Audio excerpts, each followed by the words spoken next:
प्राजक्ताचा सडा अंगणी, गंधीतलेली अथांग हिरवळ, फटीतला मी गोल कवडसा, तमातील मी नाजूक चळवळ. नमस्कार मित्रांनो, मी आहे राहुल यादव आणि आपल्यासोबत आहे माझा मित्र सुदेश इंगळे. आता ज्या कवितेच्या ओळी वाचल्या त्या होत्या सुदेशच्या नुकत्याच प्रकाशित झालेल्या पहिल्या कविता संग्रहातील. कविता संग्रहाचं नाव आहे उगाच काहीतरी. आज आपण सुदेशची चर्चा करणार आहोत त्याच्या कवितेविषयी, त्याच्या प्रेरणेविषयी आणि त्याच्या एकंदर जीवनाच्या तत्त्वज्ञानाविषयी. सुदेश, तुझं स्वागत स्टुडिओमध्ये. थँक्यू. सुदेश, सर्वप्रथम मला सांग, कविता नेमकी असते काय आणि ती सुचते कशी? कवितेसाठी खूप वाचन करावं लागतं की कविता रक्तात असावी लागते? मला वाटतं या दोन्ही गोष्टी महत्त्वाच्या आहेत. कवितेसाठी वाचन आणि कवितेसाठी ती रक्तामध्ये असणं किंवा ती आपोआप सुचणं, या दोन्ही गोष्टी समांतर चालतात. आणि माझ्या बाबतीत या दोन्ही गोष्टी तशाच चालू आहेत आणि त्याच्या संयोगातूनच माझी कविता तयार होते. आणि तू कविता करायला साधारण कधी सुरुवात केली? मी कविता करायला लहानपणापासूनच सुरुवात केली होती, पण त्या कवितांना असा काही आकार नव्हता. पण आत्ता ज्या कविता संग्रहामध्ये ज्या कविता आहेत त्या 3-4 वर्षातील आहेत, ज्यांना मला असं वाटतं की त्यांना काहीतरी थोडीशी बैठक मिळालेली आहे. तुझी कवितांमागची प्रेरणा काय? तुला कविता करावी असं का वाटतं? मला असं वाटतं की माझ्या कवितांच्या मागची प्रेरणा हा रोमॅन्टिसिझम आहे. म्हणजे कवितेमध्ये, माझ्या कवितेमध्ये तरी प्रेयसी म्हणून कधी संध्याकाळ असते, कधी पहाट असते, कधी दुपार, कधी दिवस, कधी मी स्वतः, कधी पांडुरंग, कधी इतिहास, या गोष्टी असतात. आणि माझ्या आणि समाजाच्या किंवा या घटकांच्या संयोगातून किंवा त्यांच्या माझ्या रिलेशनमधून जे काही येतं ती माझी मुख्य प्रेरणा आहे. तुझ्या डोळ्यासमोर काहीतरी असतं ज्याच्यावर तू हो, नक्की. माझ्या डोळ्यासमोर काहीतरी चालूच असतात. त्यातूनच तुझ्या कविता संग्रहाला तू नाव दिलंयस उगाच काहीतरी. तर या शीर्षकाविषयी थोडंसं सांग. मग प्रकाशन कार्यक्रमावेळी मी होतो, यावर चर्चा झाली होती. तर ह्याचं कारण काय? बऱ्याच लोकांनी म्हणाले की शीर्षक थोडंसं खटकतंय, पण मी जसं म्हणालो की हे शीर्षक ही सहज सुचलेलं आहे. म्हणजे त्याच्यामागं मी काय असं ठरवलेलं नव्हतं की हेच द्यायचं आहे. ते सहज सुचलं आणि सहज दिलं. पण आत्ता मी त्या शीर्षकाच्या मागं ठामपणे उभा आहे. मला असं वाटतं की गेली 3-4 वर्ष एक अस्वस्थता होती माझ्यामध्ये आणि त्या अस्वस्थतेमधून काही प्रश्न पडत होते. त्या प्रश्नांची उत्तरं देता देता एक कविता होत गेली. त्यामुळे या कवितेचे विषयही वेगळे आहेत. मला पडणाऱ्या प्रश्नानुसार कविता मिळालेलं एक उत्तर आहे. मग हे प्रश्नही उगाच पडत होते आणि त्याची उत्तरही काही येत होती. त्याच्यामुळं हे उगाच काहीतरी आहे असं मला वाटतं. तसं पाहिलं तर तुझ्या कविता बऱ्यापैकी गंभीर आहेत, गंभीर स्वरूपाच्या आहेत. पण मग उगाच काहीतरीच का? कारण सध्या मला असं वाटतं की गंभीरतेला आपण कॅज्युअली घेत आहोत जास्त.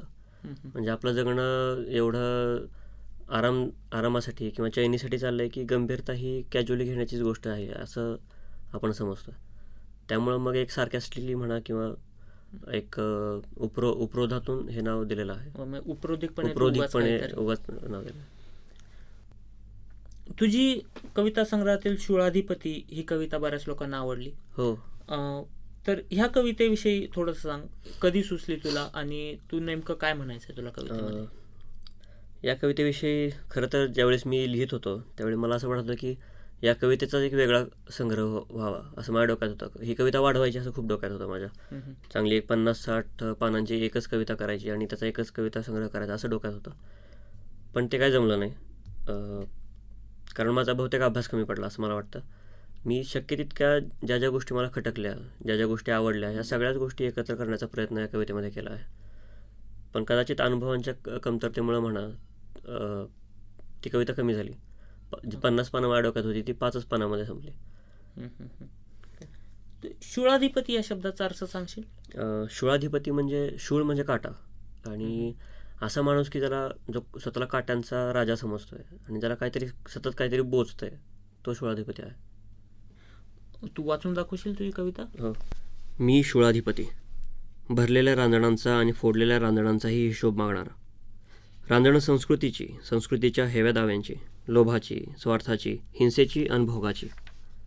रांजणं योगाच्या व्याख्यांची, त्यागाची, सत्वांची, तत्वांची आणि होमाची. कोणती भरली, कोणती फोडली विचारणारा मी शूळाधिपती.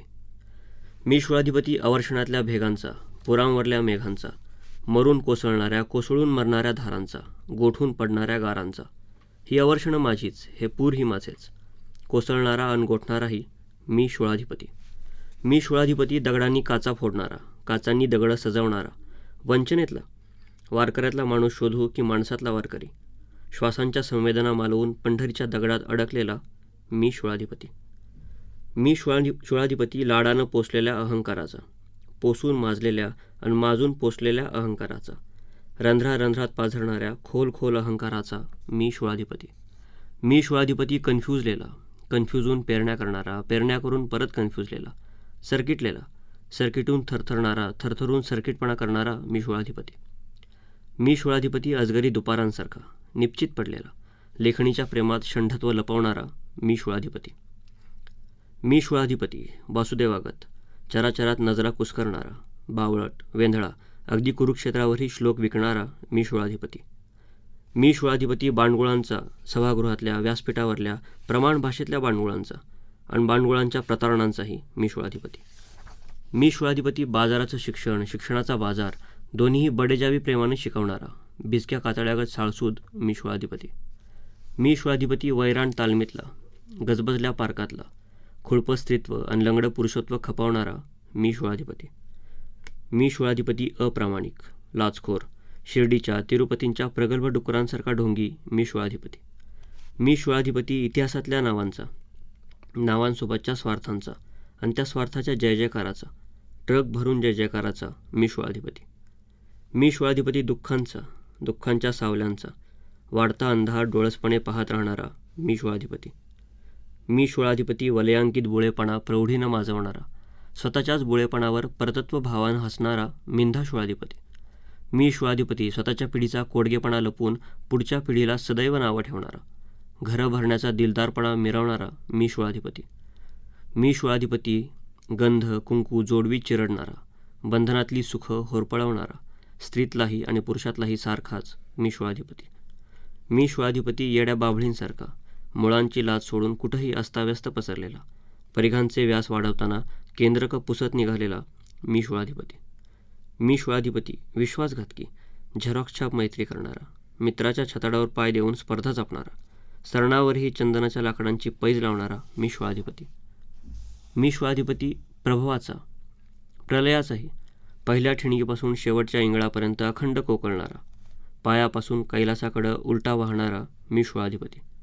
मी शूळाधिपती, आश्वासनांच्या नियमांचा, नियमांच्या आश्वासनांचा, टेबलांचा, कपाटांचा, शिक्क्यांचा चौकोनी शूळाधिपती. मी शूळाधिपती, थडग्यातून तारुण्याचा जयघोष करणारा, स्मशानातही सिंहासनं कवटाळणारा, चिखलातून पावित्र्याचा फक्त आणि फक्त उपदेश करणारा मी शूळाधिपती. मी शूळाधिपती, 15 आणि 26चा, फक्त 15 आणि 26चाच देशप्रेमी शूळाधिपती. मी शूळाधिपती, प्रवास वर्णनांचा, आत्मचरित्रांचा, अनुवादांचा सिद्धहस्त बावटपणा रचणारा मी शूळाधिपती. भिंतीवरल्या पालीसारखा संकट येताच शेपूट तोडून पळ काढणारा, खादीच्या खाकीच्या ढेकळांना घाबरणारा भेकड शूळाधिपती. मी शूळाधिपती, क्रमसंकोचांचा, क्रमविकासांचा, विस्तारणाऱ्या तारखांचा, विस्तारणाऱ्या गात्रांचा, विस्तारणाऱ्या शिथिलतेचा मी शूळाधिपती. मी शूळाधिपती, दुःख कुरवाळणारा, दुःखाची कारणं गोंजारणारा, विशेष म्हणजे हे कळत असूनही कुरवाळणारा मी शूळाधिपती. मी शूळाधिपती, अज्ञानाचं ज्ञान झालेला, ज्ञानानं अज्ञान वाढलेला, स्वप्नातून सत्यात, सत्यातून स्वप्नात फिरणारा मी शूळाधिपती. मी शूळाधिपती, असा तसा, हा तो, व्यक्त अव्यक्त, थोडा समजलेला, बराचसा अनभिज्ञ मी शूळाधिपती. छान कविता आहे. जो कविता ऐकताना एक जाणवलं की तुझ्या कविता सामान्य नाहीत, त्यात अवघड शब्द आहेत किंवा सामान्यांना कळतील असे शब्द नाही आहेत. तर तुझी शैली अशी आहे की म्हणजे काय आहे? शैलीच्या बाबतीत मला असं म्हणायचं आहे की आत्ता तर मी सुरुवात केली आहे लिहायला. शैली तयार होणं ही खूप लांबची गोष्ट आहे. बघू शैली काय होते. या कविता संग्रहात तरी शब्द जरा अवघड आलेले आहेत, पण मी शक्यतो प्रयत्न करीन की कविता सोपी होत जावी. माझाही तो प्रयत्न राहील. हळूहळू जशी कविता माझी प्रगत होत जाईल तशी ती सोपी होत जाईल. म्हणजे सामान्य माणसाला माणसाला समजेल, सहजासहजी कळावी अशी कविता तुझ्याकडून अपेक्षा. मग कविता बरेच जण करतात, तशा तूही केल्या, पण आपल्या कविता प्रकाशित कराव्यात असं तुला काय वाटलं? माझ्या डोक्यात असं अजिबात नव्हतं की कविता पुस्तक रूपानं याव्यात. कारण पुस्तक रूपानं कविता वाचणं असं सध्या तरी ट्रेंड दिसत नाही आहे तेवढा. पण माझ्या डोक्यात मी काहीच ठरवलं नव्हतं. म्हणजे जसं पुस्तक काढायचं हे ठरवलं नव्हतं, तसं पुस्तक काढायचं नाही हे ठरवलं नव्हतं. हे घडत गेलं. एक मराठीमध्ये समीक्षक आहेत महेंद्र कदम म्हणून, त्यांच्याकडे माझ्या कविता गेल्या आणि त्यांनी मला आग्रह केला की अक्षरमानव ला तू जा म्हणून. मग राजन खाननाही मी कविता दाखवल्या, त्यांनाही त्या आवडल्या आणि मग प्रकाशनाचं काम सुरू झालं. तुझी अजून कुठली एखादी कविता ऐकवशील आम्हाला? उसवून चांदण्यांचे ओले सचैल हात, क्षितिजावर नांदत वेळी बावरणारी रात. पुनवेचा डोंगर अवघा रंध्रांत तुझ्या अवतरला, वेचून उद्याची स्वप्ने कवनांत असा गुरफटला. या इकडे नदी तेरी मी अन पल्याड सारी धरती, चंद्राची वसने लेवून आलीस घाटावरती. बारीक साहा नाद कशाचा तुझ्या पावली ग, पैंजणांत गोठली का नक्षत्रांची सावली ग. का दोघांच्या श्वासांमधले घटते आहे अंतर, का भूल पडली की मध्यात आहे नदी तर. अव्यक्त भावनांचे हे तुटती तुटती धागे, सुरुवात नव्या वेडाची माझ्या शब्दांमागे. पेटून कशी उलगडते झुंबरातली काया, पेटून अशी उलगडते ही झुंबरातली माया. तुझ्या पुस्तकामध्ये एक छोटी कविता आहे 4-5 शब्दांची, ज्याला मी माहिती काढल्यावर कळलं की त्याला एपिग्राम असं म्हणतात. तर हा काय प्रकार आहे तुझ्या मते, आणि तू जे लिहिलंय त्याच्याविषयी थोडं सांग. हे जे लिहिलं आहे कोहम, कुणीच नाही की माहीत नाही, शोध सुरू आहे. मलाही माहीत नव्हतं की असा काही प्रकार कवितेमध्ये आहे. पण मी एक थोडी हिंमत दाखवली की आपण प्रकाशकांपर्यंत हे घेऊन जाऊ आणि प्रकाशित करून पाहू. म्हणजे प्रकाशित झाल्यानंतर मग याचं कौतुक झालं आणि बरीच लोकं म्हणाली की याला एपिग्राम वगैरे म्हणतात आणि मराठीमध्ये सध्या कोण हे वापरत नाही आहे. बऱ्याच जणांनी अभिनंदनही केलं की मराठीमध्ये तो हा प्रकार आणलायस. पण लिहिताना असं माझ्या डोक्यात काय नव्हतं की आपण असं काय करतो. लिहिताना प्रकार आहे असं मला माहीत नव्हतं, अजिबात नव्हतं. पण एकंदरीत हा चांगला प्रकार आहे. कमीत कमी शब्दांमध्ये तुम्ही जास्तीत जास्त गोष्ट लोकांपर्यंत पोहोचू शकता. तुझ्या कविता संग्रहामध्ये दिल्लीच्या काही कविता आहेत, त्यानंतर क्रांतीच्या काही कविता आहेत. तर हे तू कधी लिहिल्या आणि कशा? जसं मी पहिल्यांदा म्हणालो की ते प्रश्नांवर जसे जसे मला प्रश्न पडत होते त्यानुसार कविता घडत गेल्या. ज्यावेळेस मला क्रांतीविषयी काही प्रश्न होते आणि जी माझी डेव्हलपमेंट त्यावेळी चालली होती, त्या विचारसरणीच्या काही कविता आहेत. त्यानंतर मग महाराष्ट्र सोडून मी दिल्लीत 2 वर्ष होतो. मग त्या वातावरणातून महाराष्ट्राची आठवण या प्रकारच्या काही कविता आलेल्या आहेत. त्यातली एखादी कविता? दिल्लीतली एक कविता आहे. दिल्लीतही ढग येतात राव, पण आपल्यासारखे बरसत नाहीत. इथंही वारा सुटतो कधीतरी, पण कोमेजलेला, जणू 3-4दा मरून आलाय. रात्र सरते, दिवसही होतो, पण फक्त प्रकाश दिसतो, सूर्य नाही. भिरभिरणारी पाखरं दिसतात माझ्यासारखीच, एकमेकांना भीत फिरणारी. देशभक्तीच्या चर्चा तिथल्यासारख्या इथंही रंगतात, पण यात माज येत नाही तिथल्यासारखा, नुसताच पोकळ बडीजाव. मी मात्र तोच आहे, शक्यतो तोच राहीन. मराठी माणसाचं उत्तरेत गेल्यावर काय होतं. अजून एक होती दिल्लीमधली, म्हणजे मला अजूनही तो दिवस आठवतोय, ज्यावेळी खूप एकटं वाटत होतं मला आणि त्यावेळी रचलेली कविता होती. धुक्यात दिल्ली धुक्यात मीही, धुक्यात दळते अवखळ यमुना. धुक्यात खळखळ धुक्यात वारा, जणू ढवळतो नाजूक यमुना. धुक्यात शहरं शरीरामधली, धुक्यात लाटा शरीरावरल्या. धुक्यात आठव धुक्यात साठव, शहरं लाटा शहारलेल्या. धुक्यात असेल सीना माझी, ना खळखळ ना अवखळ सीना. धुक्यात वसली याद तिची अन, धुक्यात रचली सहज कविता. माझ्या गावातून नदी जाते, सीना नदी. मी यमुना आणि सीना याच्यातून माझं उत्तरेत जाणं हे प्रतिबिंबित केलं. हा जो एकटेपणाविषयी तू म्हटलास, तर तू एकटेपणा तुला जाणवत होता आणि तू कविता केली, तर मग कविता तुला एकटेपणा तुझा घालवते की काय? कधी कधी कविता एकटेपणा घालवते आणि कधी कधी कविता तुझी सोबती असते. बऱ्याचदा सोबती असते आणि कधी कधी कविता लोकांपासून तोडते पण, असंही होतं बऱ्याचदा. असंही झालेलं. आणि तू एकटेपणा जाणवल्यावर स्वतःच्याच कविता वाचतो परत? नाही, कधीच नाही. असं नाही झालेलं कधी. की नवीन कविता रचली? बहुतेकदा नवीन कविता रचलेली आहे, जुन्या कविता वाचणं शक्यतो नाही. छान. मला सुदेशला हे विचारायचं आहे की तुझ्या एकंदरीत जी कवितांची जी ठेवण आहे, म्हणजे त्या क्रांतीच्या कवितांपासून तर देवाच्या कविता वगैरे वगैरे, आणि समाजाला काहीतरी तुला सांगायचं आहे, कळकळ दाखवायची. प्रेम कवितांना बगल देत तू नवीन काहीतरी सांगतोय, नेमकं याबद्दल तुला काय म्हणायचं आहे? अं, मला असं वाटत नाही की मी काही सांगतोय. ह्या माझा शोध चालू आहे स्वतःचा, आणि त्या स्वतःला शोधता शोधता जे सापडलं ते बऱ्याच लोकांना रिलेट होतं आहे, ही चांगली गोष्ट आहे. म्हणजे प्रकाशित झाल्यानंतर मला असं जाणवलं की अरे, हे फक्त माझ्या एकट्याचे प्रश्न नाही आहेत, हे बऱ्याच लोकांना पडणारे प्रश्न आहेत. त्यामुळं मला असं वाटतं की कविता बऱ्याच लोकांना रिलेट होते. मी कोणाला काहीतरी सांगायचं म्हणून कविता केली नव्हती, माझ्याच प्रश्नांची उत्तरं शोधताना कविता केली होती. पण आत्ता त्याला एक व्यापक स्वरूप आलं आहे, आणि त्याचा अर्थ असा आहे की मला पडणारे प्रश्न चांगले आहेत, एवढंच म्हणता येईल. पण साधारण तुझ्या वयातले जे कवी असतात ते शक्यतो प्रेम कविता किंवा अशा प्रकारच्या कविता करतात. नाही, माझ्या पण कविता प्रेम कविताच आहेत. मी असं नाही म्हणत की माझ्या कविता वेगळ्या आहेत, फक्त जो प्रेम वेगळे. प्रेम वेगळं आहे, प्रेयसी वेगळे आहे, एवढंच आहे. सुदेश, हा तुझा कविता संग्रह प्रकाशित होण्यापूर्वीचा सुदेश, आणि आता कवी म्हणून तू समाजासमोर येतोय, तर तुझ्या काय भावना आहेत या?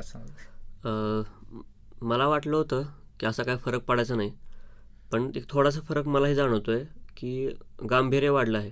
म्हणजे अगोदर मित्रांमध्ये बोलताना किंवा बाहेर बोलताना ज्या गोष्टी सहजतेने बोलायचो, त्या बोलताना आता थोडं जरा जबाबदारी आल्यासारखी वाटते. एवढा फरक मी निश्चितपणे सांगू शकतो. पुस्तकाच्या मुखपृष्ठावर एक चेहरा दिसतो आणि 2 डोळे ठळकपणे दिसतात, तर या मुखपृष्ठामागे काय संकल्पना आहे? हे मुखपृष्ठ गिरीश सहस्त्रबुद्धे यांनी तयार केलेलं आहे, आणि आत्तापर्यंत माझी आणि त्यांची भेट झालेली नाही. म्हणजे त्यांनी मला माझ्या कवितेतून आणि मी त्यांना मुखपृष्ठातून असंच भेटलेलो आहोत. पण तरी मला जे काय म्हणायचं होतं ते त्यांनी अत्यंत योग्य पद्धतीनं मांडलं आहे. मी असं म्हणेन की माझ्या पुस्तकाची आत्मा म्हणजे मुखपृष्ठ झालेला आहे, एवढं त्यांनी ते योग्य केलं आहे. तर मला असं वाटतं की त्याच्या रेषा दाखवलेल्या आहेत वेगवेगळ्या, त्या रेषातून त्यांना वेगवेगळी मानसिकता दाखवायची आहे, आणि ज्या नजरा दाखवल्यात त्या नजरेतून मी समाज पाहतोय हे त्यांना अधोरेखित करायचं आहे. आणि जसं पुस्तकासारखंच मुखपृष्ठाचंही खूप कौतुक सुरू आहे सध्या, त्यामुळे मी त्यांचाही आभारी आहे की त्यांनी ते एवढं उत्कृष्ट मुखपृष्ठ मला तयार करून दिलं. सुदेश, मला असा प्रश्न विचारायचा होता की एखादा कवी किंवा लेखक लिहितो आणि त्या साहित्यातून समाजाला दिशा किंवा विचार करायला प्रेरणा मिळते, आणि त्याच्या मागे त्या लेखकाची, कवीची म्हणजे जडणघडण जे संस्कार आहे त्याचा प्रभाव असतो. तर तुझ्या या लिखाणाबद्दल तुला काय म्हणायचं आहे? तुझ्या कवितेबद्दल काय म्हणायचं? प्रश्न खूप चांगला आहे अमोल. मला असं म्हणायचं की तू जे जडणघडणविषयी म्हणलास की साहित्यिक जडणघडण ही एक खूप वेगळी गोष्ट आहे. मला जसं आठवतं तसं माझ्यावर पूर्णतः हिंदी साहित्याचा प्रभाव आहे. माझे वडील हिंदी साहित्याचे प्राध्यापक आहेत, आणि त्यांचं खूप अफाट वाचन आहे हिंदी विषयामध्ये. 1995-96ला त्यांनी स्वातंत्र्योत्तर हिंदी नाटकामध्ये पात्रांची विशेषता यावर त्यांची PhD झालेली आहे, आणि PhD ही तशी गौण गोष्ट आहे, एवढा त्यांचा जास्त अभ्यास आहे. त्यामुळे मी लहानपणापासून हिंदी साहित्याचं जास्त वाचन केलेलं आहे, आणि त्यामुळे एक व्यापकता जी हिंदीमध्ये आहे ती तुम्हाला कवितेमध्ये वाचता येईल. मला असं वाटतं की या सगळ्या ज्या गोष्टी आहेत, एक साहित्याविषयी जाण असणं किंवा साहित्याविषयी विचार करणं, ह्याला कुठेतरी हिंदी साहित्याचं वाचन हे जबाबदार आहे. त्याच्यातून माझ्या कविता पुढं आली असं मला म्हणायचं. मग तू हिंदीतही काही लिहिलंयस? मी हिंदीतही लिहिलं आहे, हिंदीतही बरंच लिहिलं आहे, पण ते त्या व्यापकतेपुढे काहीच नाही आहे असं मला वाटतं. त्यामुळे मी अजून ते कुणापुढं आणलेलं नाही आहे. ज्यावेळेस मला वाटेल की मी हिंदीत थोडं तरी लिहितो आहे, हिंदीला साजेसं, तेव्हा मी नक्की हिंदीमध्येही बाहेर. सुदेश, असं काही करत असताना माणसाच्या मनात काहीतरी अशी महत्त्वाकांक्षा असते, आणि तुझ्याही मनात अशी काहीतरी साहित्य विश्वातली तुझ्या या लिखाणाबद्दलची महत्त्वाकांक्षा असेल असं मला तरी वाटतं. तुझं काय म्हणणं या? माझं असं म्हणणं आहे की ज्यावेळेस कविता, टू बी फ्रँक, म्हणजे हे खरं असंच आहे की 3-4 वर्षापूर्वी ज्यावेळेस आपण त्या वयात असतो, आणि मी कविता लिहायला सुरुवात केली होती, त्यावेळी मलाही खूप वाटायचं आपण मोठं व्हावं, हे भेटावं, ते भेटावं. पण आता ज्यावेळी 80 पानं लिहून झाली माझी, त्यावेळी असं या गोष्टीमधला फोलपणा मला निश्चितपणे जाणवतो आहे. मला एक कवी म्हणून जगण्यापेक्षा एक चांगला माणूस म्हणून जगणं जास्त श्रेयस्कर आहे असं वाटतं नक्की. त्यामुळे ते महत्त्वाकांक्षा वगैरे आत्ता तरी सध्या नाही आहेत आणि त्या येऊ नयेत अशी माझी प्रार्थना आहे. समाज, आपण जी एकंदरीत समाजाची जी जडणघडण बघतोय, तो दिवसागणिक जास्तच कप्पेबंद होत चालला आहे. म्हणजे त्यामागे वेगवेगळ्या प्रेरणा असतील, महापुरुषांच्या अस्मिता, जाती अस्मिता, यामागे कुठेतरी म्हणजे जी जबाबदारी लेखकांची, साहित्यिकांची वाढते. तर तुला काय म्हणायचं यासंबंधी? नक्कीच साहित्यिकांची खूप मोठी जबाबदारी आहे आणि मराठीमध्ये तर एक खूप महान इतिहास आहे आपल्याकडं, की जिथं साहित्यिकांनी नेहमीच आपल्याला एक संध ठेवलेला आहे. नेहमीच आपल्याला सगळ्या भिंती तोडून साहित्यिकांनी जवळ आणण्याचा प्रयत्न केलेला आहे आणि माझ्यासोबतच्या सगळ्या साहित्यिकांनीही ते करावं आणि ते माझ्याकडूनही व्हावं अशी माझी अपेक्षा आहे. ती एक खूप मोठी गोष्ट होईल की जर आपण कुठल्या भिंती तोडू शकलो, जर आपली एखादी ओळ किंवा एखादं काव्य 2 माणसांना एकत्र आणतं आहे, तर ती एक खूप महान गोष्ट आहे आणि ते माझ्या हातून व्हावं अशी माझी इच्छा आहे. तू मगाशी म्हटलास की तू हिंदी साहित्यातून प्रेरणा घेतलीस. हो. अनेक वेळा असं दिसून येतं की हिंदी भाषेचा द्वेष केला जातो दक्षिणेकडे राज्यांकडून. राज्यांकडून तर हा काय प्रकार आहे? म्हणजे तू हिंदी भाषेतून प्रेरणा घेऊन मराठीमध्ये काहीतरी करतोयस? नाही, असं नाही आहे की मी हिंदी भाषेतून प्रेरणा घेऊन, मी हिंदीवर प्रेम करतो आणि मराठीवरही. मला मराठी लिहिणं आवडतं, मला हिंदी वाचणं आवडतं, या अशा गोष्टी आहेत. आणि मला असं वाटतं की कुठल्याही गोष्टीचा आधार, मूळ हा द्वेष नसायला हवा. म्हणजे एखाद्या गोष्टीवर प्रेम असणं वेगळं आणि एखाद्या गोष्टीचा द्वेष करणं वेगळं. तर मला वाटतं आपण जे काही तयार करू, जे काही सैद्धांतिक किंवा वैचारिक पातळीवर किंवा कुठल्याही पातळीवर, सामाजिक पातळीवर, ते प्रेमातून आलं पाहिजे, द्वेषातून नाही. पण हिंदी भाषा मराठीपेक्षा सरस आहे असं तुला वाटतं? नाही, असं नाही वाटत मला. प्रत्येक भाषेला आपलं आपलं स्थान आहे आणि प्रत्येक भाषा आपल्या ठिकाणी योग्य आहे. आणि ही स्पर्धा चुकीची आहे, कुठली भाषा श्रेष्ठ आणि कुठली भाषा गौण. जाता जाता वाचकांना काय सांगशील तू? वाचकांना एवढंच सांगेन की वाचत राहा. साहित्य आपलं आहे, साहित्य टिकवण्याची जबाबदारी ही आपलीच आहे. आणि नवीन नवीन जे लोक येत आहेत त्यांच्यासोबतचा जो कम्युनिकेशन आहे ते वाचकांनी चांगलं ठेवावं. धन्यवाद मित्रांनो. हा होता आपला मित्र सुदेश इंगळे. तर ह्याचा कविता संग्रह उगाच काहीतरी तुम्ही जरूर वाचा. रसिक, अक्षरधारा आणि बुकगंगामध्ये हा कविता संग्रह उपलब्ध आहे.